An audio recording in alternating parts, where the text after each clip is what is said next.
Hello, children. Welcome to a new lecture for social science. So, students, we are seeing we have discussed, and as we have started the chapter number 3 in history. Okay, so yesterday we had seen about the story of Harappa city, how it was developed, and how was it first discovered. Then again, at about 80 to 70 years after, or 80 years ago, how was it rediscovered. Then we have seen about the basics of some of the cities that were found in Harappa, and we have seen the structure of that city. And also among the city there had a kind of place Mohenjo-daro, which had a special tank called Great Bath. We have seen regarding what it is, and we are seeing about the city's construction of houses, drains, how were the drainage systems, as well as how was the life in the city over there, how were the new crafts that were found by the archaeologist, and what were their crafts, the name of the crafts, and we have seen it in short about the craft materials which were there. Okay, now today in today's lecture, and we also learned about what are specialists, what are they meant for. Okay, we have learned how they what they used to do, what were the kind of work they did. They were specialists on certain work. So these things we have seen yesterday. Now today, from today, we are going to see about in search of the raw materials, that is on page number 29 in the textbook. So in order to get these crafts, so raw materials are very necessary for making these crafts. Okay, so what are the raw materials that are necessary for making these crafts? They are such as you can see in your screen. So what are these raw materials? These are the substances that grow naturally, and like the substances like iron ore, wood, stone, etc. These are the kind of materials, raw materials that were used for the production. Okay, and or substances that are produced by the farmers and herders. Okay, and these substances are then processed to produce what? Raw material, produce finished goods. Okay, so these crafts were made to make made with raw materials, which resulted in making finished goods. So without this raw material, we cannot make finished goods. So what are the example of that? See, we can see as you can see on the screen, cotton is produced by a farmer, is a raw material. Okay, and it is used to make cloth, which is the finished good. So without cotton is a raw material, so without cotton we cannot make a cloth. So with this uh, cotton is used for making cloth, which is a finished good. And some of the raw materials were available locally in the local area, and other raw materials were brought from the distant lands. As I have already said in yesterday's lecture, in the Harappan cities, some of the rulers of that cities used to send some of the people to the distant places for buying some certain materials. Okay, so they were some of the raw materials were brought from distant lands. Okay, now let's see about how was the food. Okay, that is on page number 30 of your textbook. Food for people in the cities. How was the food of those people? So people in the countryside, that is the farmers and herders, as we have seen in the previous chapters.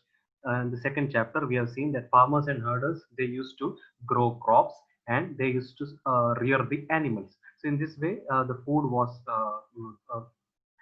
available, and they provided food for people in the cities, such as means the scribes, craft person, rulers. Okay, and those kind of people, for those people they used to provide the food. And the Harappans grew which kind of food or crops?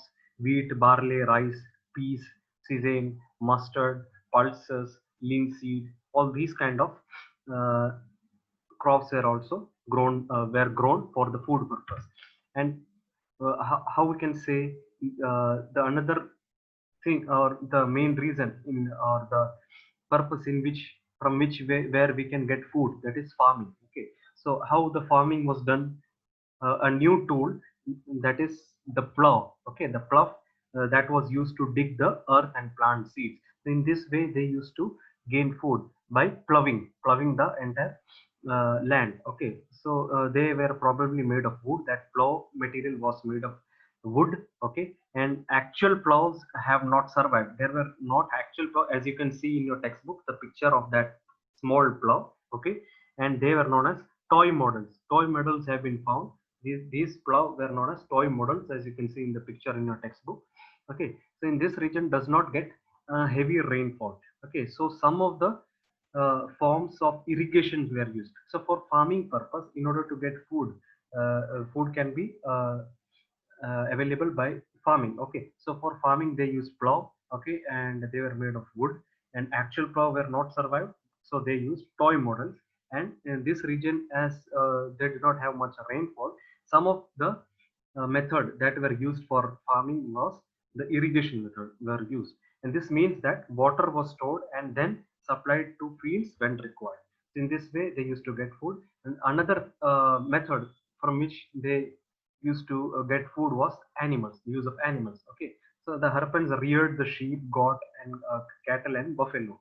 Okay, and for these animals, in order to gain food from animals, they used to look after the animals.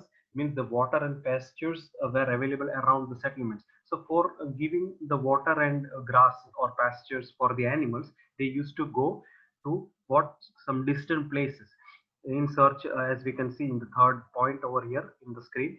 They took the reared animals to great distances in search for pastures and water in the dry summer months. Okay, and they also collected what fruits like burr, caught fish, and hunted wild animals like the antelope. So in this way they used to get food in those times. Now let's have a closer look on Harappan towns, some of the Harappan towns that were in Gujarat. So here let's see, first of all, there was a town known as Dholavira. So let's have a look about this town in Gujarat. So what is Dholavira? It is located on Khadir Bet or Khadir Bet. Okay, so in the Ran of Kutch it was located, and there was a fresh water and fertile soil. The soil over in that Dholavira was, they were very fertile. Okay, means they were used as agriculture purpose.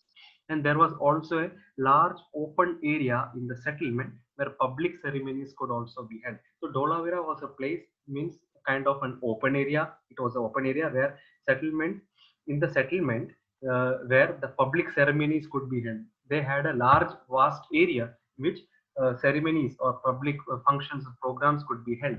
Okay, now let's see what are the differences between this Dholavira and also the Harappan cities of Harappan. Okay, what are the differences between Harappan city as well as this Dholavira town? So the Harappan cities, as we have already seen in the last lecture, that they were divided into two parts, as we have seen, eastern and western, which were known as citadel. Okay, yesterday we have seen, we had already seen in, as I will show you once again, for see, they were divided into two parts, that was western, which was known as citadel, and eastern side, which are known as lower town. So these Harappan cities were divided into two, that is citadel town and also lower town. In this way, here, as in case of Dholavira, they were divided into three parts. Okay, they were, Dholavira was divided into three parts, and each part was surrounded by a massive stone wall. They had a massive stone wall which was surrounded by surrounded, and the entrance, each and entrance of the houses or the buildings that was in the city were had an entrance which, through gateway. Okay, and generally in Harappan cities, the writing has been found on small objects such as seals. The seals had writings uh, that was found in small objects, while in Dholavira, large letters of Harappan script was carved out of white stone and inlaid in wood have been found. So these were the kind of differences, two differences of the Dholavira as well as the Harappan city. And now let's see another town which was there in Gujarat named Lothal. Let's see what was Lothal about. See, it is located on beside of tributary of the Sabarmati river. So what is tributary? As we have already seen in the first chapter, that tributary means it is a smaller river that gets connected into larger oceans or seas, which is known as tributary. Okay, so this Lothal was located on beside of, means मतलब जैसे पास में आजू बाजू में होता था this Lothal. Okay, near the tributary of Sabarmati river was beside that, and it was close to the Gulf of Khambat. Okay, Gulf of Khambat was a place. And why was Lothal very important?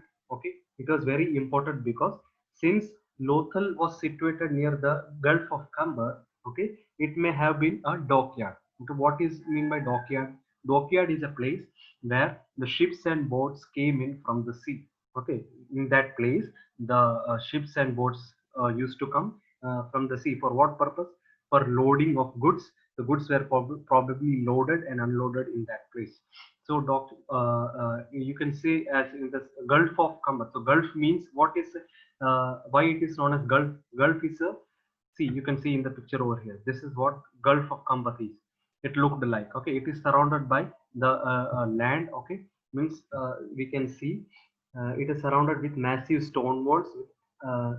Sorry, it was as we can see close to Gulf of Khambat. It was situated near the area where raw materials such as semi-precious stones were easily available. So, dockyard is a place which this is a huge tank may have been a dockyard where boats and ships used to come in from the sea through the river channel. Okay, so this is kind of it looked like. Okay, so goods were probably loaded and unloaded in such times. So in these places, the ships and boats used to come for loading and unloading of goods for that purpose. Okay, so what, let's see about some of the important points of this place. Why was Lothal so important? Because why is that? Yeah, so raw materials such as semi-precious stones were easily available in this place. So Lothal was very fond of raw materials, and semi-precious stones were available. And important center for it was, Lothal was an important center for making which kind of objects? Known as stone, shells, and metals were made in Lothal. And there was a storehouse in the city, okay, which was stored by many seals, and ceilings were found in the storehouse. And there were workshops for making beads. Okay, the beads means such as pieces of stones were made, half-made beads, tools for bead making, and finished beads were found in this place. So the Lothal was in, why was Lothal important? Because raw materials and semi-precious stones were found. It was a place where it was a center of the objects known as stone, shell, and metals were made in this place. And there were storehouses in which seals and ceilings were used to were been stored in this place. And they had the place had workshop for making what? Beads. Okay, so this Lothal was important for. Now let's see what are seal and sealings. You can see in page number 32 in your textbook. Now let's understand about seal and sealing. So seals may have been used for what purpose? Stamp packets and bags containing goods that were sent from one place to another. Means in those in these cities, the city, when one goods are being sent from one place to another, they used to seal it. Okay, so seals have been used for the stamp packets. In the stamp packets, they used to seal that bag. Means after a bag was closed or tied, wet clay was applied. First of all, wet clay was applied on the note, means on the upper portion of that bag. Okay, in order to close it. When the after the goods were being stored in the bag, it was closed with a wet clay uh, applied on the note, and then after the seal was pressed on it. Okay, so in this way the seal was put. And the third point here, the impression of seal on the clay is called as sealing. So this is what sealing means. So in those times the sealing was an intact.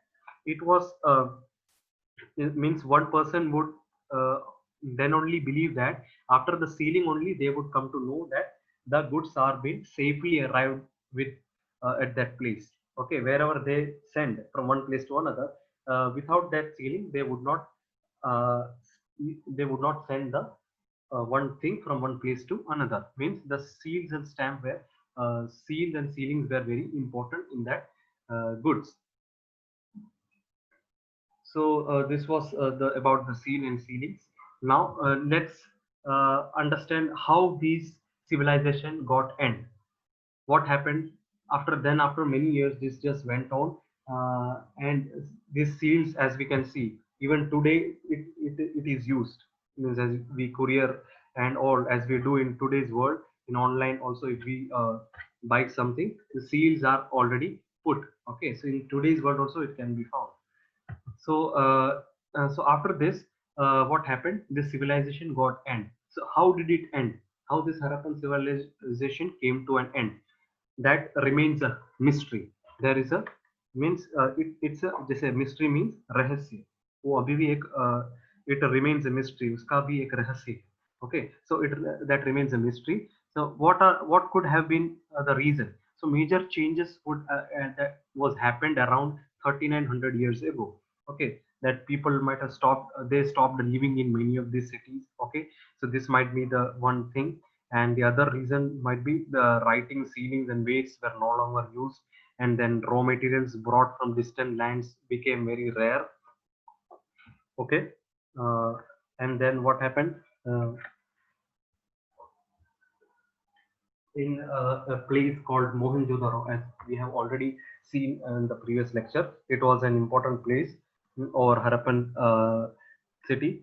Uh, in that town, the garbage piled up on the street means as they were having good, as we have seen that those people had a very a good drainage system. The drainage system, the houses, and also the what we can say, we have seen in yesterday's lecture, the houses, the drainage system, and also the streets were very clean and they were made very wisely.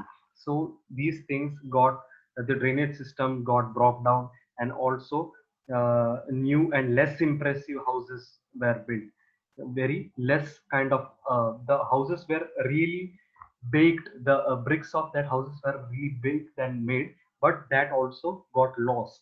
So this might be the reason. But then a question arises that why? What is the reason that this civilization got end? So different, there are some certain different theories that the scholars gave or the archaeologists gave. That might be means some suggested the reasons that rivers got dried up in those times. Okay, the rivers got dried up, and some reasons was that deforestation took place. Means in the sense the deforestation means the cutting down of trees came into existence, and the overgrazing of animals were found. Means the animals used to come and eat the grasses, and in which way the soil kept started losing its grip, and in this way the soil erosion took place, which led the reason for the end of the civilization. And there were certain possible reasons, but there was a possible reasons for deforestation. What was that? Fuel, okay, which was required for baking bricks and smelting copper ores. And grazing, as I have already said, grazing was also grazing took place, which could made led a reason for why the stop of this civilization. And in some areas there were also floods, which could have been a reason. And but how could everything end together? Okay, but then a question arises: if floods have come, if deforestation or if certain natural calamities could have come, how could it affect the entire city? No, because flooding or river drying up would affect only in some areas. Okay, then how can we say?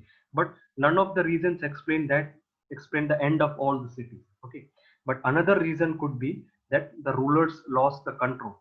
They might have lost their controlling power, which could be the reason. But we don't know about the perfect or exact reason why the civilization stopped. But whatever the reason may be, but the after it was stopped, then the after effects that took place after the stopping of this civilization, what happened is the sites in Sindh and West Punjab, that was in presently it is in Pakistan, they were abandoned, and many people started to move from newer moved to newer and smaller settlements to the east and south, and new cities were emerged. About means 1400 years later, these new cities were emerged. That is about 2500 years ago these started. Okay, as we have already said that about 3900 years ago this civilization came into existence. But after, as we can see, it emerged about 1400 years later. Means we can say that about 2500 years ago, these cities emerged. Then what happened is, meanwhile, somewhere else there was also a kind of civilization. But we can see after the end of the Harappan civilization, not only Harappan civilization, there were so many civilizations that were there. But among them, we will discuss one of the civilizations, which is that Egypt. Okay, that is one of the.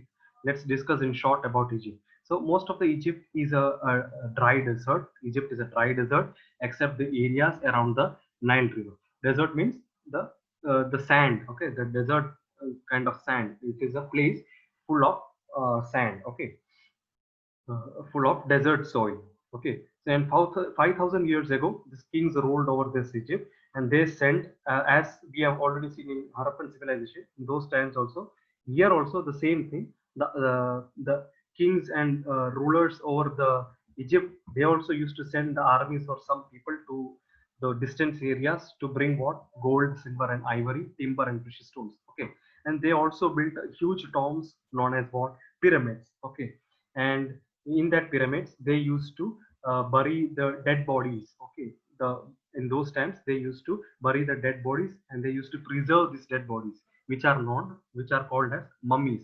These mummies you might have heard in certain cartoons and films, this that you have heard about certain scary movies you might have seen. So you might be well with this name, mummies. Okay, so this is what these mummies are, that the dead bodies of the people over in Egypt, they were preserved in certain tombs. Okay, which was known as mummies. Okay, so along with their dead bodies, certain clothes, utensils, and ornaments, food, drinks, weapons, animals were also buried along with this mummies. Okay, and they also buried certain men and women who used to serve them. Means the people who used to serve those kings, they were also buried along with this dead bodies.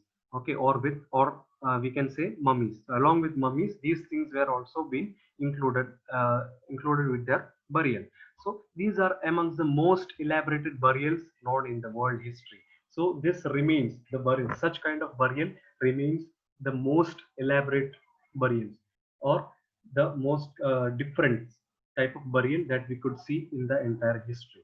So this was so children. This was the entire chapter about. I hope that you understood how the Harappan civilization took place, what were the changes that took place in the city, how the people used to live in those times, how they used to manage the things, and we have also seen regarding the foods and the raw materials that they used, how they used to develop the crafts.